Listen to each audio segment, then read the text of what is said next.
Perkenalkan, nama gue Bagus dan gue bekerja sebagai seorang fotografer dokumenter. Kehidupan gue berubah setelah gue melakukan perjalanan ke sebuah desa terpencil yang bernama Desa Senja.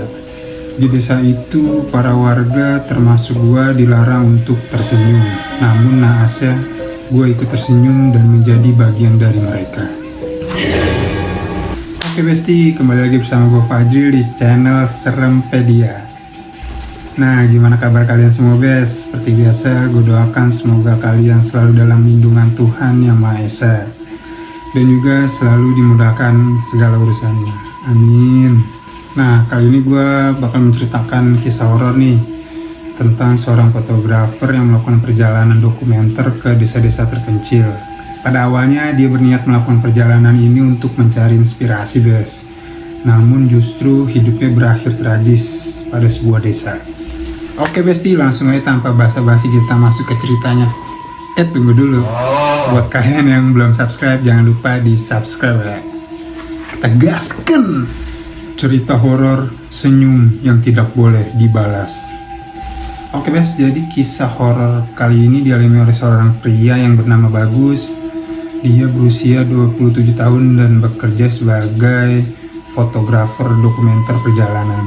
Nah, sejak kecil Bagus sudah terbiasa hidup berpindah-pindah ya, karena kedua orang tuanya bekerja di proyek pemerintahan.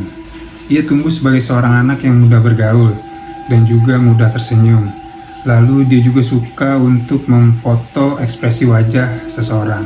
Namun naasnya pada 6 bulan terakhir dia mengalami kreatif burnout dan juga kehilangan perasaan untuk melihat foto. Jadi untuk mencari inspirasi dan membangkitkan semangat yang dalam dunia fotografi, Bagus pun melakukan perjalanan ke berbagai desa terpencil, serta mendokumentasikan kegiatan para masyarakat lokal. Dan pada akhir perjalanannya, dia sampai ke sebuah desa yang sangat terpencil, yang bernama Desa Senja, yang bahkan desa ini tidak dapat ditemukan di peta modern. Bagus menginjakan kaki di Desa Senja pada sore hari. Dia melihat berbagai aktivitas para warga.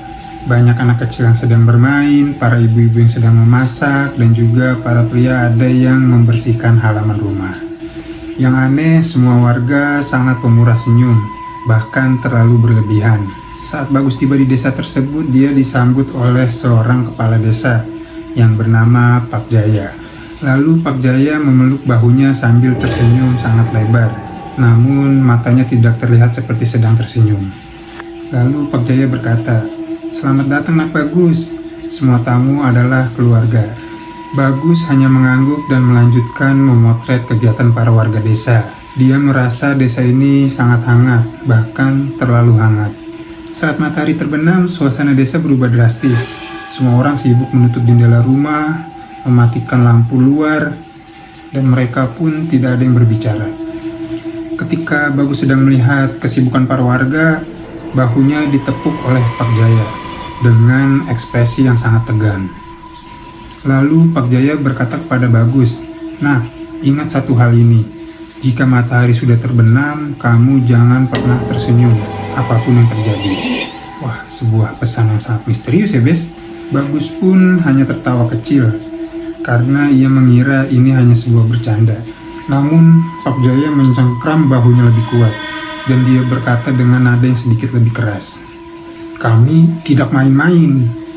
Bagus pun hanya mengangguk, walaupun ia tidak mengerti apa maksud dari perkataan Pak Jaya. Lanjut ke cerita, Bagus pun diperbolehkan tinggal ke salah satu rumah kosong milik seorang warga. Pada saat itu waktu menunjukkan jam 19:05. Dan di desa tersebut suara hening total. Tiba-tiba Bagus mendengar seperti suara seseorang dari arah luar rumah. Suara itu terdengar seperti seorang yang sedang tertawa cekikikan. Lalu Bagus mengintip lewat tirai jendela. Dia melihat ada sosok perempuan sedang berdiri di tengah jalan desa. Sosok tersebut memiliki rambut yang panjang, badan yang kurus, dan wajah yang tertutup bayangan. Namun perempuan tersebut bibirnya melengkung sangat lebar. Itu tidak normal. Dan dia tersenyum ke arah Bagus. Pada saat itu Bagus pun merasa takut, namun dia ikut refleks tersenyum kecil karena bingung harus bereaksi apa ketika seseorang tersenyum kepadanya. Lalu perempuan itu berhenti cekikikan. Dia memiringkan kepala dengan tatapan tajam dan berjalan ke arah Bagus. Bagus sadar, itu bukan manusia, itu bukan perempuan. Bibirnya terlihat senyum seperti robek sampai ke pipi, seperti senyum yang dipaksakan. Dan suara langkahnya tidak selaras dengan gerakan tubuhnya. Seperti tulang-tulangnya tidak cocok dengan kulitnya. Bagus pun buru-buru menutup hordeng di jendelanya. Lalu suara langkah itu terdengar tepat berada di depan pintu rumah tersebut. Dan terdengar suara lirih dari arah luar, "Kamu tersenyum." Setelah mendengar suara itu, Bagus pun refleks untuk menutup mulut dengan kedua tangannya.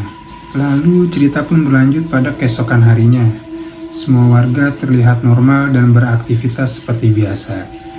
Bagus pun bertemu dengan Pak Jaya. Lalu dia bertanya, "Pak, semalam itu makhluk apaan?"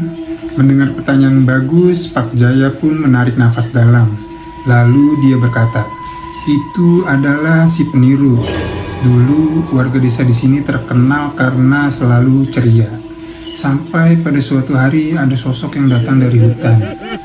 Ia meniru setiap ekspresi manusia yang dilihatnya. Tapi dia hanya bisa meniru senyuman. Jadi setiap senyuman yang dia lihat harus diambil." Bagus pun tidak mengerti dengan yang diucapkan oleh Pak Jaya. Lalu dia bertanya, "Maksudnya?" Dan Pak Jaya pun menatap lurus ke arahnya dan berkata, "Jika kamu tersenyum kepadanya, maka senyummu akan diambil secara permanen. Bibirmu akan mengikuti senyum yang ia pakai selamanya." Pada keesokan malamnya, Bagus memiliki ide yang sangat nekat. Dia berniat untuk memfoto sosok dari makhluk tersebut, dengan alasan ingin menemukan inspirasi puncak dari karir fotonya. Tapi malam kedua lebih menyeramkan. Pada jam 19 malam, suara cekikikan tersebut terdengar lagi. Tapi kali ini suaranya tidak sendiri, namun terdengar lebih banyak. Lalu Bagus pun mengintip dengan melihat dari sisi jendela. Dari arah jalan desa terlihat belasan sosok dengan tubuh miring, leher terkilir, dan senyum yang robek sampai ke pipi. Mereka terlihat sedang berjalan secara bersamaan. Mereka terlihat seperti sedang meniru para penduduk desa yang tersenyum di siang hari. Dan mereka semua menatap ke arah Bagus. Dan mereka pun berkata, "Kami lihat kamu tersenyum semalam." Setelah melihat banyaknya sosok tersebut, Bagus pun berlari. Dan dia mencoba lari melewati pintu belakang rumah. Tapi ketika berhasil membuka pintu, dia pun terkejut karena melihat ada satu sosok tepat di depannya. Sosok ini memiliki tubuh kecil, pipinya sobek dan giginya runcing. Yang lebih mencengangkan lagi adalah dia menirukan wajah Bagus. Namun bukan Bagus hari ini.